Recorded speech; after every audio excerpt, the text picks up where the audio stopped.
किसी गैया के बछड़े को और कोई खींच रहा हो और इधर गैया को खींच रहा हो, इन दोनों को खींचते समय दोनों का हाल देखा है आपने? गाय उस समय क्या सोचती है कि काश मैं इस आदमी के बंधन में न होती तो अपने बछड़े को जी भर के प्यार कर लेती और दूध पिला देती। ऐसे हम सब लोग अपने कर्मों की रस्सी के द्वारा विधाता के बंधन में हैं। हम जो चाहते हैं कहां कर पाते हैं? यहां ये अयोध्यावासी है ना, एक ही बात सोच रहे हैं, जी करता है यहीं बस जाए, हिल मिल 14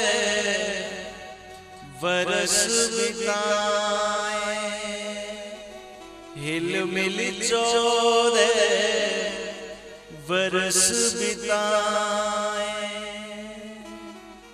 क्योंकि 14 बरस बाद हम में से कौन मरेगा, कौन जिएगा? जाने समय क्या खेल रचेगा, कौन मरेगा कौन बचेगा, कौन मरेगा कौन बचेगा। जी करता है यहीं बस जाए, हिल मिल 14 बरस बिताए, हिल मिल 14 बरस बिताए। राम बिन कठिन है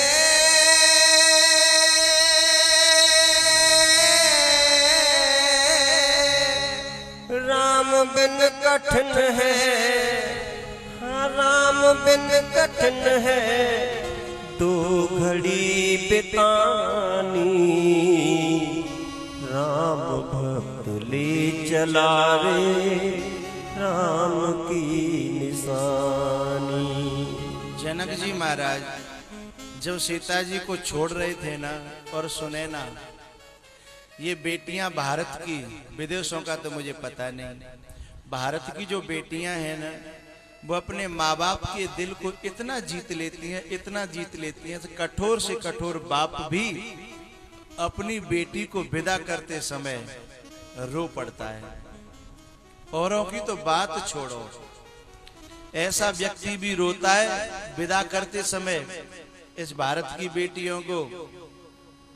जनक जैसा ज्ञानी, और आज के युग में तुम देखो तो जब बच्ची की शादी होती है और विदा करने के लिए उसका छोटा भाई या बड़ा भाई जब कंधे पे डाल करके डोली में पटकता है ना, तो वह भाई जो रोजाना 24 घंटे लड़ता था बहन से, 1 मिनट आपस में पटरी नहीं खाती थी, लेकिन बहन जब उसके कपड़ों से लिपट जाती है ना कि भैया मोए मत पटके, मोए मत पटके जा गाड़ी में, और वो रो पड़ती है, तो पता है वह भाई भी रो पड़ता है जो दिनों और रात लड़ता था। तब कोई उससे पूछता है कि तू क्यों रोया रे, तू तो रोज लड़ता था, तू क्यों रोया? तब वो कहता है कि ये मुझसे कभी नहीं लड़ी, मेरा अहंकार इतना था कि मैं हमेशा इससे लड़ता था, और ये मुझसे कितनी मैं कितना लड़ो, लेकिन शाम को थाली लगा के मैं अपनी ओर से मनावे आती कि भैया ले खा ले, और हमेशा मेरे कपड़े साफ करती, मेरा कमरा सेट करती थी। इतना प्यार दिया इसने कि आज मुझे रोना आ ही रहा है। कौन कहता है? जो दिनों रात लड़ता था वो भाई भी, क्योंकि भारत की बेटियां अपने प्यार से हर व्यक्ति के दिल में अपनी जगह बना लेती हैं। तो सोचो सीता को छोड़ते समय जनक जी की हालत क्या रही होगी। माँ और बेटी तो बिल्कुल सखी की तरह बन जाती हैं। माँ और बेटी, कोई माँ और बेटी इतना आपस में शेयर करती हैं अपनी बातें कि बिछुड़ते समय लगता है बेटी नहीं अपनी सखी चली गई है। अपने हर काम में हाथ बटाती हैं। बहुत अच्छी जो बेटी होती है ना, बहुत अच्छी बच्ची जो होती है, उसके लिए तो पूरा घर नहीं, भैया नहीं, कभी कभी तो पूरा मोहल्ला रोता है कि इतनी अच्छी थी। और मैं एक बात और कहूंगा, जनक जी इतना रोए सीता जी के लिए, इतना रोए, अनुमान लगाना बड़ा मुश्किल है। क्योंकि ये हमारी भारत की जो बच्चियां हैं ना, वो स्वयं ही इतनी ममता, करुणा और प्रेम की मूर्ति हैं।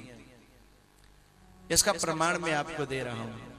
कभी अपनी बच्ची को, यद्यपि बच्ची जब पैदा होती है तो भले ही माँ बाप खुशी न हो, भले ही उनके दिल में जगह नहीं है पैदा होते समय, लेकिन धीमे धीमे जब बड़ी होती चली जाती है ना, तो अपनी जगह स्वयं बनाती है। वो पहले से जगह नहीं होती, अपनी जगह स्वयं बनाती है, अपनी सेवा से, समर्पण से, स्वभाव से, प्रेम से। और पता है, ये जो बच्चे होते हैं ना, ये तो जन्मजात आतंकवादी होते हैं। ये जो बच्चियां होती हैं, जन्मजात प्रेम का अवतार होती हैं। अपनी बच्ची और बच्चा को छोटे छोटे हो तुम ले जाना मेला में, और उनको पैसे दे करके कहना कि बेटा लो खिलौने खरीद ले आओ। तो ये लड़का है ना, गुड़िया नहीं खरीदता, बंदूक खरीदता है। आतंकवादी है ना।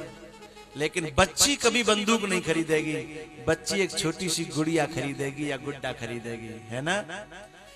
बंदूक वाले की बंदूक तुम्हें 4-6 दिन में टूटी टाटी मिलेगी, लेकिन बच्ची की गुड़िया टूटी टाटी तो छोड़ो, जैसी लाई थी ना वैसी नहीं मिलेगी, और ज्यादा सजी धजी मिलेगी। और 1 साल बाद भी मिलेगी, 2 साल बाद भी मिलेगी। यदि कोई अच्छी बच्ची हुई तो 10-10 साल तक भी गुड़िया को सजा के जिंदा रखती है, हैं? और आतंकवादी ने बंदूक पहले दिन तोड़ दी थी। तो बच्चियां साक्षात प्रेम की मूर्ति और सबको सजाने वाली, संवारने वाली हुआ करती हैं। तो ऐसी बच्ची को जब जनक जी ने विदा किया होगा तो क्या हाल हुआ होगा।